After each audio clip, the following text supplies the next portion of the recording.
Hi guys, how are you? Hi, hello. Oh my god, it's been ages. It's been ages. But oh god, it has been a month plus since we last saw each other. I am so glad to be back. Welcome back to Nemo Sweet Treats. As usual, my name is Faith and I am here again. So welcome back. And let me welcome myself back again. So today I decided I have to do this because oh my god, it's been long and I've missed you guys, and thank you for keeping it here. And the last time I think we were, it was about, the last time we talked was about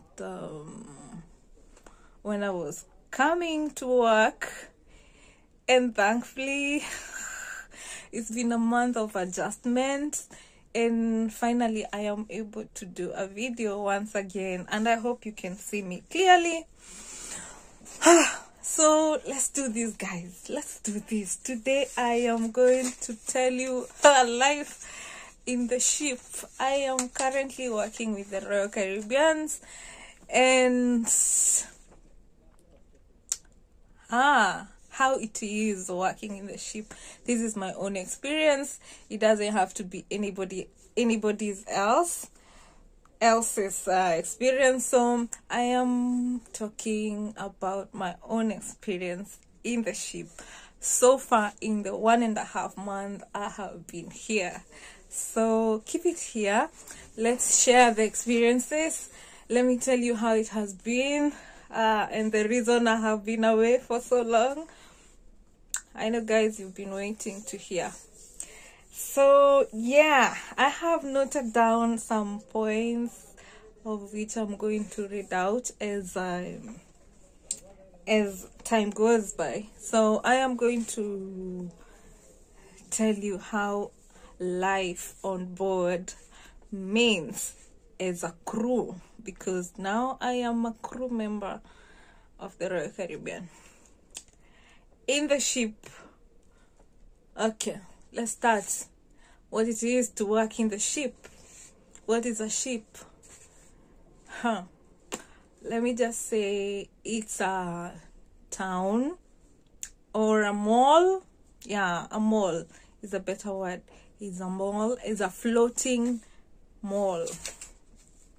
Floating mall. It's a mall, a huge mall that is up to 15th floor and just floating on water, moving from one place to the other. So we are not stationed in one place. We're moving currently from US to Mexico, and then later on we are going to go to Canada, and so on and so forth. So yeah, so that is what it means to be in the ship. You're in a town or in a mall that is moving on water. So let's start with the good and how the experience is. One thing I'm going to note is the money. So I would say that the money that we are getting paid here is better than back home. Honestly, it's not as, and that's the reason we got ourselves into this. That's the reason we are here, because of course it's better than at home, and it's tax free. You're not getting taxed, so you receive your 100%. Mostly back home, when if you get paid, if you're getting paid like 100,000, then you receive 60,000, honestly. So here, if you're getting paid, just for example, if you're getting paid 100,000, you get your share of 100,000. That is a good thing, right? The good thing also about the money here is you can save 100% of your income. There is no, if you decide, it's a decision you can make. You can decide to save your money. It's savable because everything else is provided. Like you're not paying bills, you're not paying for the rent, you're not paying for utilities, you're not paying for anything. You're paying, or you can go shopping once in a while, but if it's not a must, anyway, you can save as much as possible. So that is one of the advantage. And yeah, maybe if you have family back home, you can be able to send, or if you have rent paid back home, you can be able to. So let me just say it's better here than back home. The next thing is the working environment. What I would say about here is the working environment. Of course, it's bearable.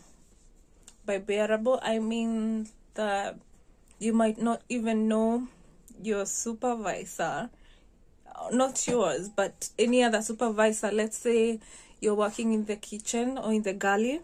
Kitchens here are called galleys. So you're working in the galley, you might not notice that someone is a supervisor somewhere, or like, I would say they're not so, like, I don't know if you're getting, but you can relate with them. You understand? You can relate with them. They are not like, I am the boss here, you have to do this and this and this. You understand? Like, you can talk, relate, and this is how this is done. And yeah, they are relatable.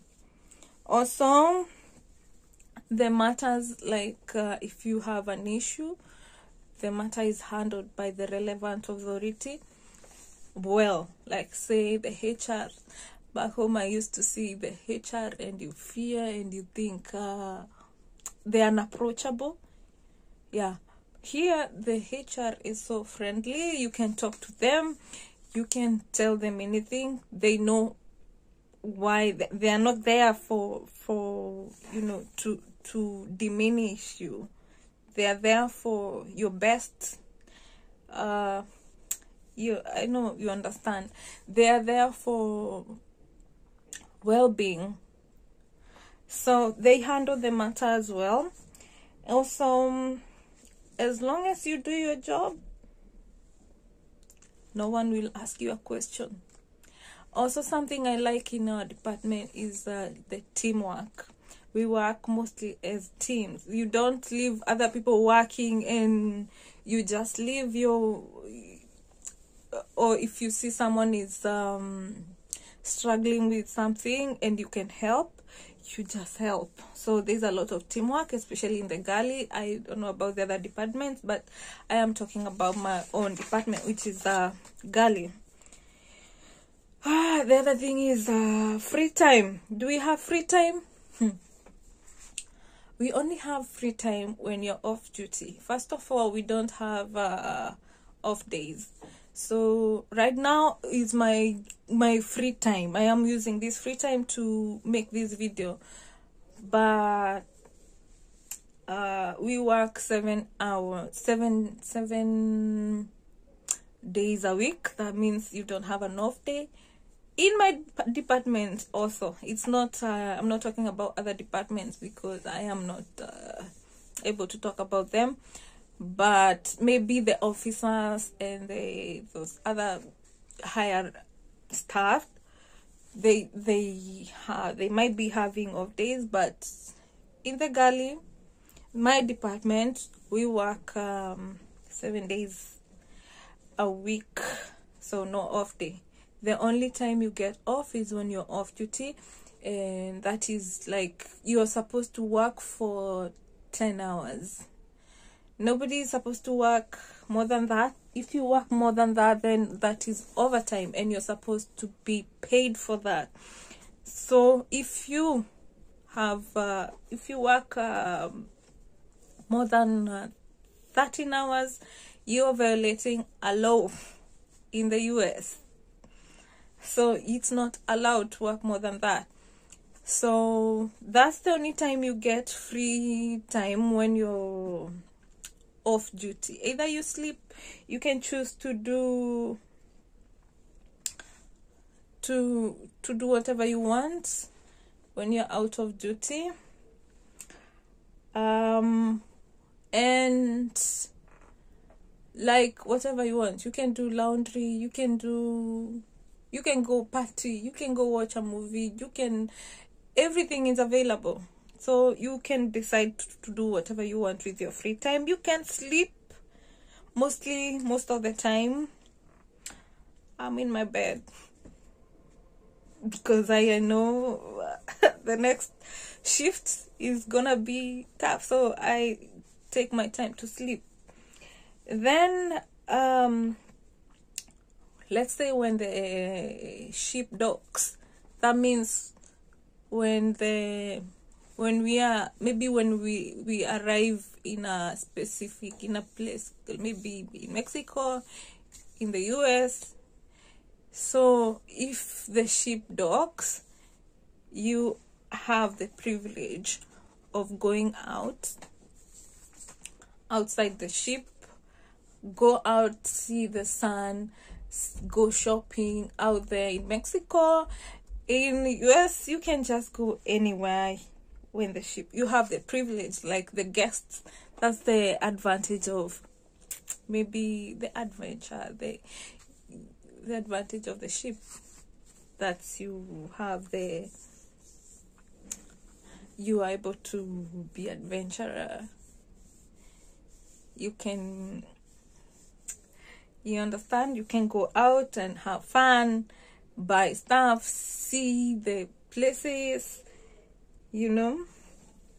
and also when you're out there, you have timeline, like when the ship docks, it docks maybe for a day, or maybe from 6 a.m. to 4 p.m. So if that is the case, excuse me, let me pick the phone.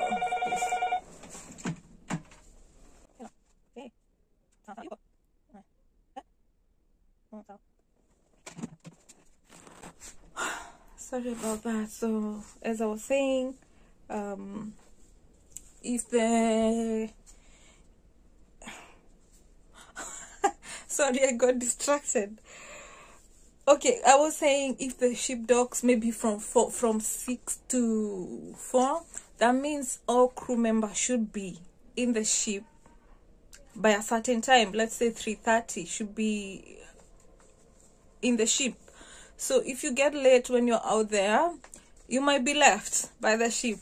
And what happens? You have to find your own means of going and catching up wherever it is. That has never happened to me. I haven't met someone who has been left with the ship, but mostly that one would happen. Yeah. So what else? Well, I said about what to do when you're off duty. You can go to prayer meetings, you can go to the gym, you can go to crew bar, you can go to parties, crew mess, to just catch up with friends, and you can do laundry. The good thing about laundry here, you don't go washing up. You have the machine. You use the machines. Okay, the other thing is the relationship. Well, I would say the relationships here are just, let me just say, like anywhere else. So you are allowed to be whoever you want. No one will ask you about your sexuality. No one will ask you who you're dating. No one will care about all those things. And what is not allowed here is the relationship between guests and the crew members. That is zero tolerated. Like if you are caught doing that, then you might get fired. So the crew members are not allowed to go to the guest rooms, and the guest rooms are not allowed to go to the cabins, the crew cabins. So yeah, that's it about the relationship. And if you're married like I am,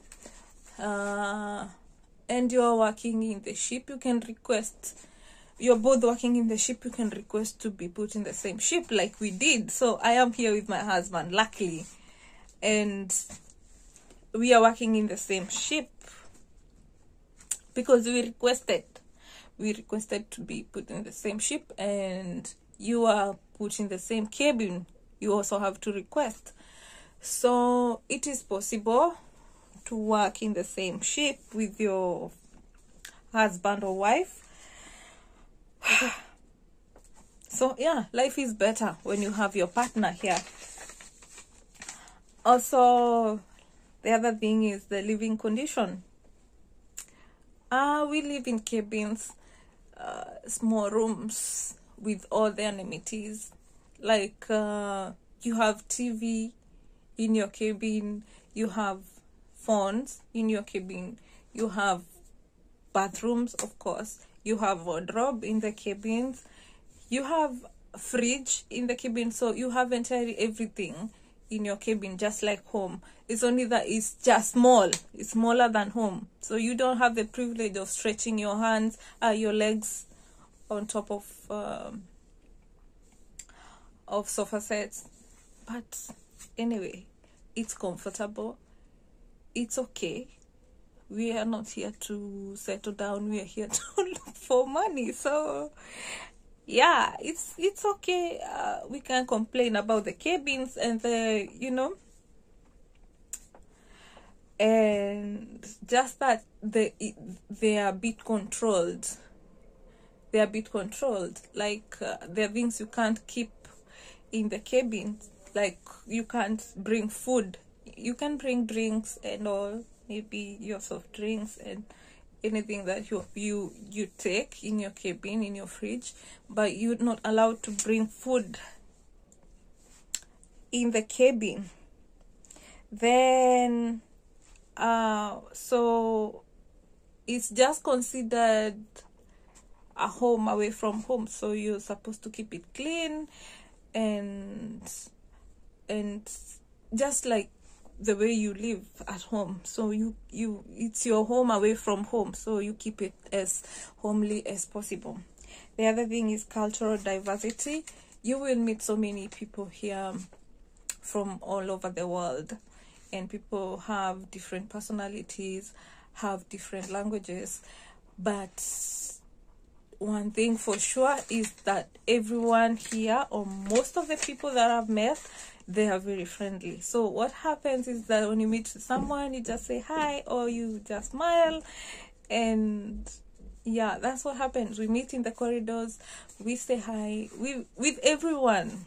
You smile, they smile back, and life is just lively. Life is okay. So then, and also understanding that not everyone, maybe your cabin mates, you might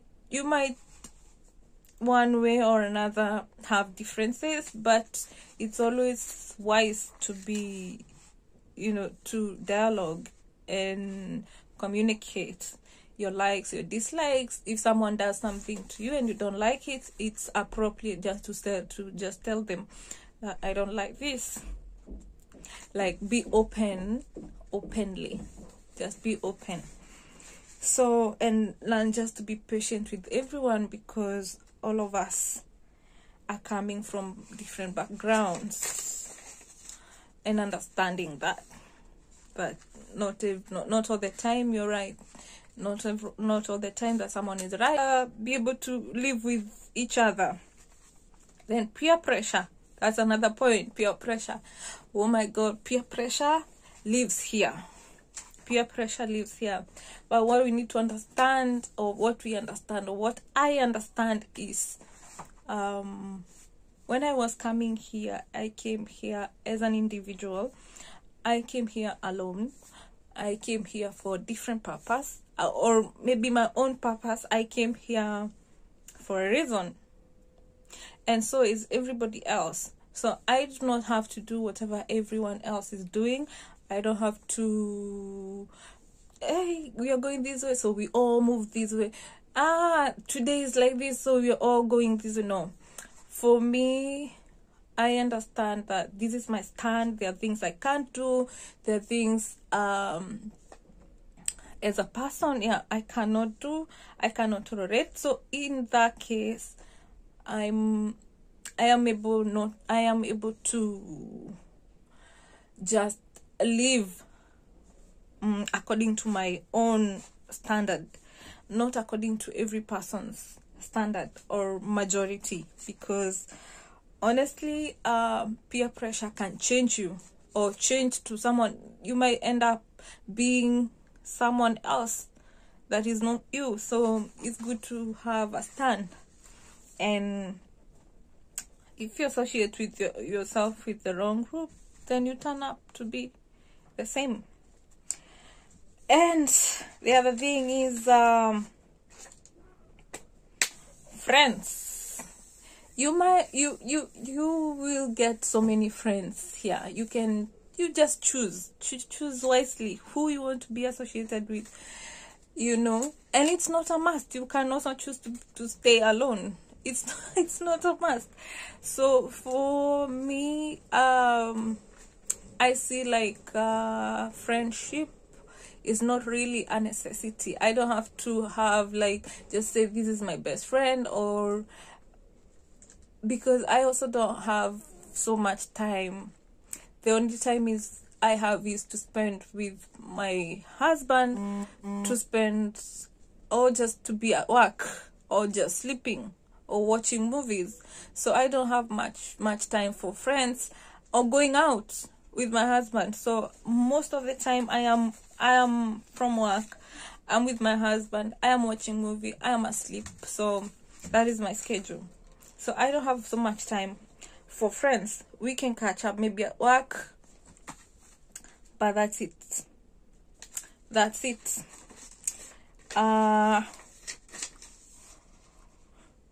The other one is maybe some disadvantages. I would say, not disadvantages, I would just say like cons. If you the first point is money. I'll just read up some points that I had written down. If you're a spender, there are all reasons to spend your money on the ship, because there are offers, sales, parties. So if you're not careful, you might go home after your contract with nothing. There are reasons to spend your money here. So it's upon you to know what brought you here, to know why, how, and where you're going.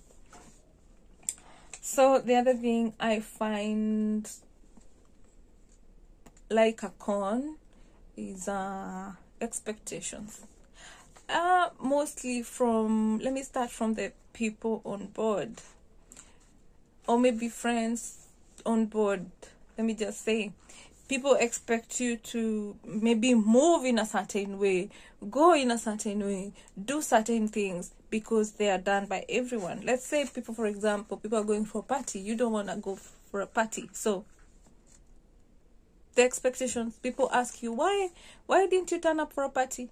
Anyway, you don't have to explain. It's not it's not something that you need to explain. You can just say I was not feeling like going, or that's not my thing. So that's it. It doesn't have to make sense to everyone. It's you. Also, I think people from back home, maybe friends and some relative, I would say, they expect you, since you're working abroad, you have automatically become a millionaire, and you should be sending them money I think that's something that has happened to so many people. Yeah. So first of all, I would like to say that when someone is working abroad, or there's a reason why that someone is working there. You didn't wake up one day and just say, I want to leave my family back home and just go work somewhere else. No, it's because your goals, you want to reach somewhere, a certain point of your life, and the only way you could get there is by maybe sacrificing, leaving your children back home like me, and coming looking for money, because one way or another in your country things were not working well. So you have goals like everyone else who are back home. They have goals. Everybody has goals. So I have my own goals. I want to reach a certain place at a certain time. So why people expect someone to be sending them money every now and then because you're working abroad? It's not fair. I have had stories of people, so many stories about that. But honestly, it's not possible. And when it is not possible, it is not possible. It is not possible. You can send to whoever you want, if you want to, but you get paid for the work you have done. It's not that you go plucking money on trees. It's a lot of work. It's a lot of sacrifice. It's been a lot for you to be there. Also, the best you can do to people back home, say, can you connect us? Can you maybe give us how you got there? Of course I will. I'll give you the link to apply. I'll give you the process. I will even explain how much money I used so that you can save. But that's all I can do, because the company is an international company. I do not know anyone personally. I also did the same. I applied through a link. I got interviewed. I passed the interview. I passed a lot of process before. I used a lot of money. So it's quite a huge sacrifice. It's not a something like connect me thing. I am not able to connect anyone because honestly, I also was not connected. It was a sacrifice and a lot. I think I should do a video about how I got here. So yeah, that's it about expectations. I think that was Then the other con is the internet limitation. Yeah, and internet is a huge problem, because as crew members we are given 120 minutes per week for free. 120. Yeah, we have normal WhatsApp text that you cannot open. You cannot open photos, you cannot open videos, you cannot video call with the normal free Wi-Fi for the ship. So we are given extra 120 minutes for those kind of things if you want to open your email. But 120 minutes, you can imagine, for 7 days. That's the only minutes you can call your family, you can call your kids, you can open your emails, you understand.